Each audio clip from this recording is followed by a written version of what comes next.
Marco, vuoi raccontarci stagione un po' che ricordi? Sì, questa è la stagione 86-87, siamo arrivati quarti in campionato. Ecco, fa conto che se Scappini porta la maglia dice che arriva a quartultimi. Per giocare in Serie A, per giocare a certi livelli bisogna avere buone. altrimenti.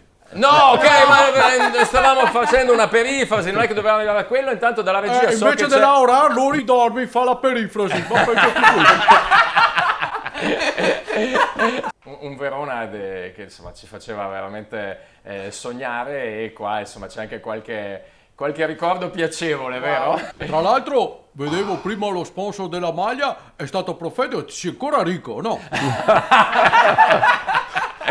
Adesso non si esulta quando uno è un ex, ma tu dentro quanto hai esultato quella volta lì? Cioè, fare un gol del genere a quei livelli c'hai una scossa d'adrenalina dentro che... certo. Ma di cosa stiamo parlando? Secondo Mi me- viene da sorridere, no? Quando fanno sì, calma, cosa calma? Calma. Sento qua l'esultanza, mi piace proprio, che è proprio simpatici e veramente li metteria come foto del Deplian della gita dei Simpa. Quei che quando i segni fa così. Ecco, quelle lì Ne proprio... conosco uno di cui ammira la capigliatura, vero? Sì.